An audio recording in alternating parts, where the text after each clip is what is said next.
Comprendre les proportions pour réaliser un portrait, c'est ce qu'on va voir tout de suite. Je commence par un rond. Une fois que mon rond est fait, je viens trouver le milieu et je viens dessiner une croix, comme ceci. Après, on vient couper, comme si on coupait un morceau de la tête ici. On vient couper ça là, pour créer une forme de sphère. Donc avant, on avait une sphère complète. Maintenant, on enlève ces deux parties. Comme ça. Je connecte ces deux intersections. Donc là, c'est pour trouver le milieu du côté. Donc comme on a coupé ça, je viens chercher ce milieu-là, qui est ici. Après, comme le visage n'est pas rond, donc il est comme ceci, et en fait, là, ça part tout droit. On a la mâchoire à peu près. Ici, on a notre repère. Et le nez et la bouche viennent par-dessus, comme ceci. C'est pour ça qu'on commence d'ici, donc du croisement des deux lignes, et on part tout droit, comme ceci. Mais ici, ce point-là, donc qui est ici, c'est à peu près l'implantation des cheveux. Donc ça va me donner un nouveau repère. Donc maintenant, la distance ici, elle est divisible par 3, comme ceci, pour trouver le menton. Donc le premier tiers, ça va être l'arcade. Le deuxième tiers, ça va être la base du nez. Et le dernier tiers, ça va être la base du menton. Donc 1, 2, 3 à peu près. Donc là, je viens maintenant connecter avec mon menton, comme ceci.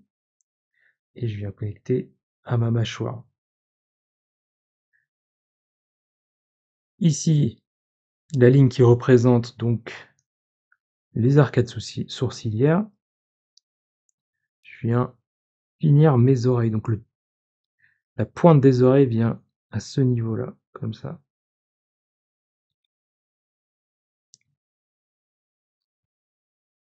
Donc là, j'ai bien une oreille. Donc maintenant, pour diviser un peu tout ça, donc le dessus de la tête jusqu'au menton,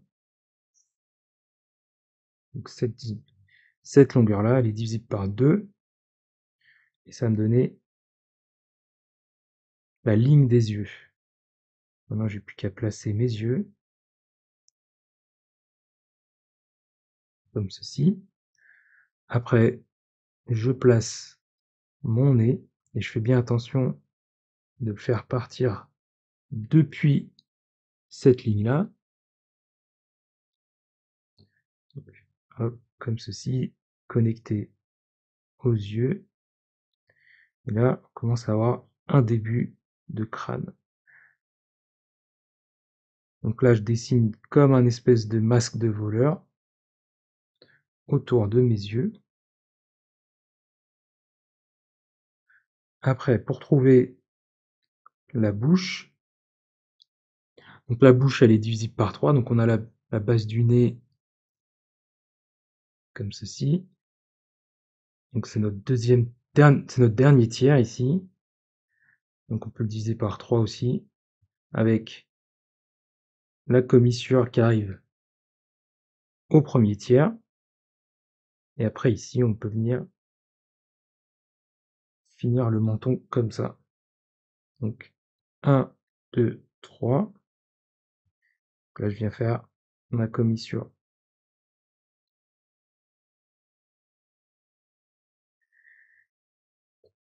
Je rajoute la lèvre du dessus, la lèvre du bas.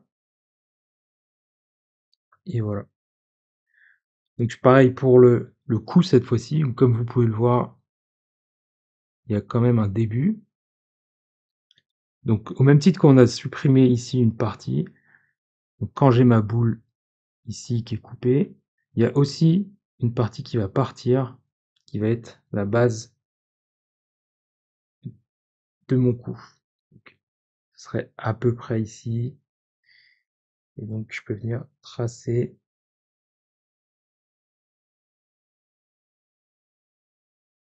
mon cou comme ça. Ici, je viens toujours faire un petit peu plus, parce que donc la mâchoire est pas toute droite, donc ça, ici, notre mâchoire, elle est là, notre oreille est là, notre cou est ici. Et là, on évite cet angle vraiment très brut. Il y a toujours un petit, un petit peu de gras qui est connecté ici jusqu'à la pomme d'Adam, à peu près, comme ceci. Donc là, ici, on a vraiment la mâchoire et un petit peu de gras avant d'arriver au cou. Donc là, cette petite zone-là, elle est très très importante. C'est vraiment ce qui va vous donner du réalisme. Donc il faut pas l'oublier. Donc une fois qu'on a posé nos bases, on n'a plus qu'à détailler. On peut venir rajouter les paupières.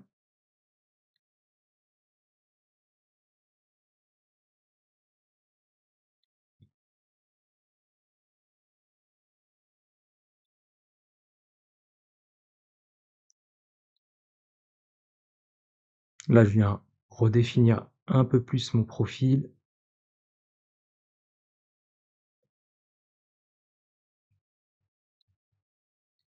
Pour qu'on sente mieux qu'il y a un os en dessous.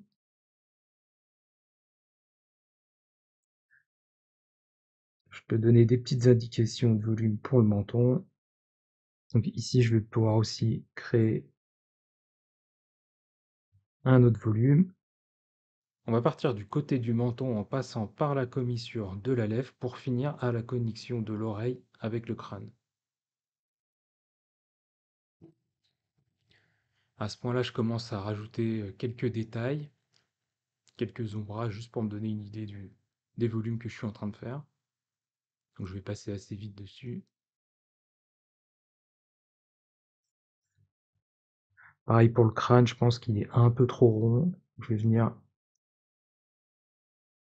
l'affiner.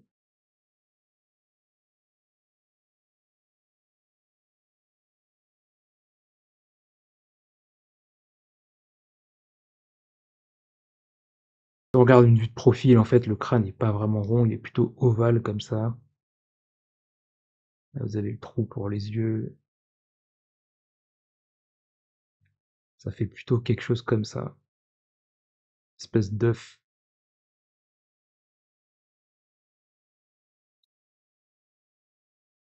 Donc c'est pas parfaitement cohérent de le garder rond, mais plutôt l'écraser un peu. Et pareil en vue de dessus, c'est pas vraiment un rond parfait, plutôt une ovale comme ça. Et vous avez le devant ici avec le nez. En fait, ça part un peu plus comme ça. Voilà. C'est pour ça qu'ici, c'est un peu faux de le garder parfaitement rond. Voilà pour les proportions basiques du visage. Ça reste des proportions entre guillemets parfaites, donc dans la réalité, ces écarts, ils vont changer. On peut avoir des écarts un peu plus grands ou un peu plus petits, donc c'est à vous de jouer avec ces proportions.